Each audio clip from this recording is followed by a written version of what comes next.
Assalamualaikum warahmatullahi wabarakatuh. Hello guys, perkenalkan nama saya Rizal. Di sini saya akan menjelaskan apa itu gender, bias gender, dan contohnya dalam kehidupan sehari-hari. Adapun perbedaan antara seks dan gender. Mari kita kenali bedakan antara seks dan gender dengan mudah. Seks adalah aspek biologis yang melekat pada tubuh. Seks mengacu pada ciri fisik seperti kromosom, XY atau XX, alat kelamin, dan hormon yang membedakan laki-laki dan perempuan secara biologis.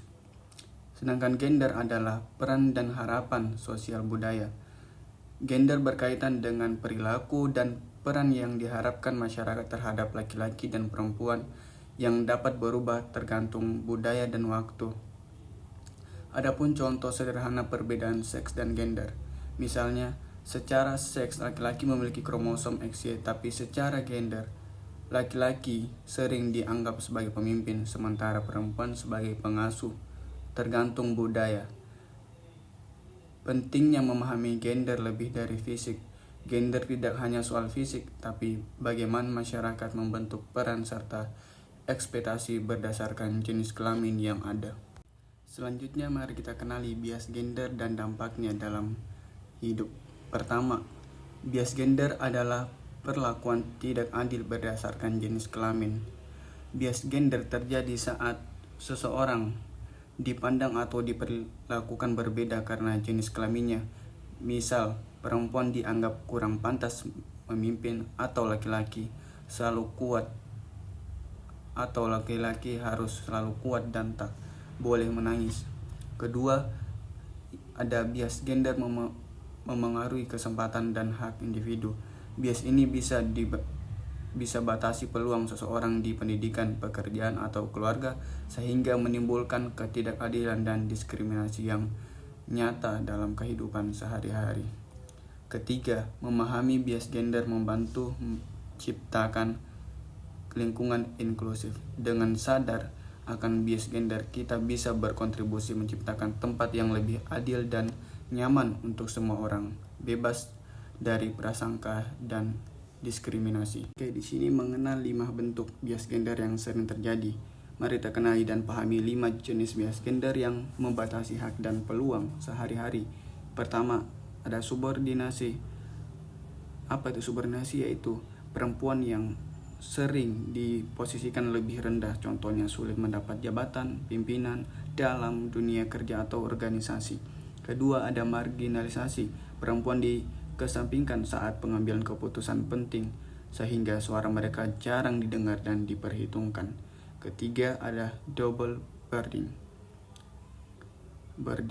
Perempuan harus menjalankan 2 peran sekaligus, bekerja di luar rumah dan mengurus rumah tangga secara bersamaan. Keempat, ada stereotipe. Anggapan kaku seperti laki-laki harus kuat dan perempuan harus sabar, membatasi kebebasan peran dan pilihan.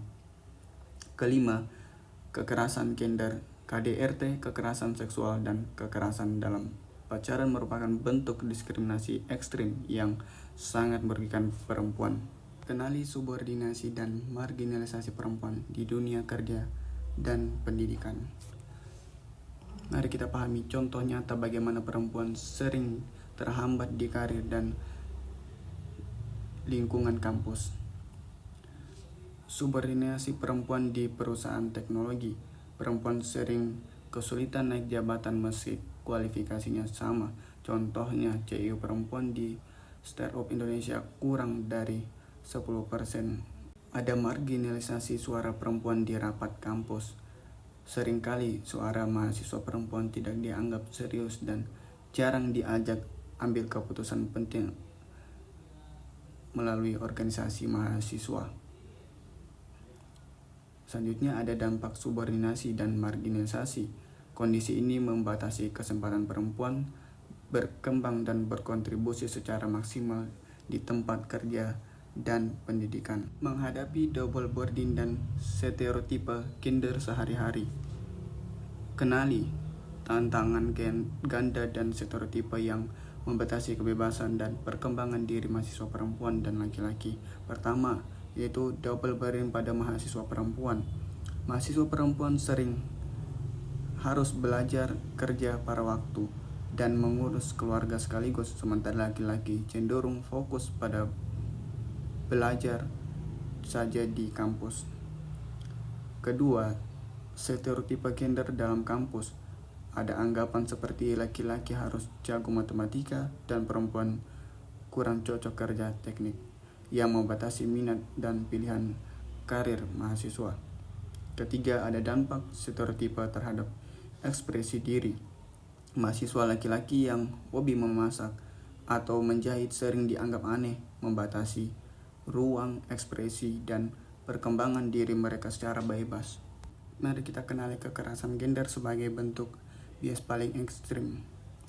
Pertama, ada KDRT, yaitu kekerasan dalam rumah tangga yang nyata. Contohnya, perempuan dipukuli atau dipaksa oleh pasangan. Data Komnas Perempuan mencatat ribuan kasus setiap tahun di Indonesia. Ketiga, ada kekerasan seksual di lingkungan kampus. Kasus pelecehan atau pemerkosaan yang sering terjadi di kampus membutuhkan kesadaran dan perlindungan bagi korban tersebut. Ketiga, ada kekerasan dalam pacaran, bentuk verbal dan fisik, termasuk kekerasan verbal, fisik atau kontrol berlebihan yang harus dikenali agar tidak terjadi kekerasan dalam bentuk pacaran verbal dan fisik yang berkelanjutan. Di sini ada contoh nyata bias gender yang sering terjadi. Pertama, ada dosen lebih sering puji mahasiswa laki-laki aktif. Di kampus, dosen cenderung memuji mahasiswa laki-laki yang aktif berdiskusi lebih daripada mahasiswi meski keduanya sama-sama berpartisipasi. Kedua, ada tugas rumah lebih sering dibebankan pada perempuan. Dalam keluarga, walau suami dan istri sama-sama bekerja, perempuan sering mendapat tugas mengurus rumah lebih banyak daripada laki-laki. Ketiga, perempuan sering dikritik soal penampilan di media sosial. Di media sosial, perempuan kerap mendapat kritik pedas mengenai penampilannya, sementara laki-laki jarang mengalami hal serupa. Keempat, ada lowongan kerja mencantumkan pria atau wanita tanpa alasan jelas. Beberapa iklan lowongan pekerja masih mencantumkan jenis kelamin untuk posisi tertentu tanpa alasan yang jelas, menunjukkan bias gender dalam perekrutan. Kelima, perempuan di startup harus tunjukkan kemampuan ekstra. Perempuan bekerja di startup teknologi sering harus membuktikan kemampuan lebih daripada laki-laki agar dihargai dan mendapat apresiasi setara.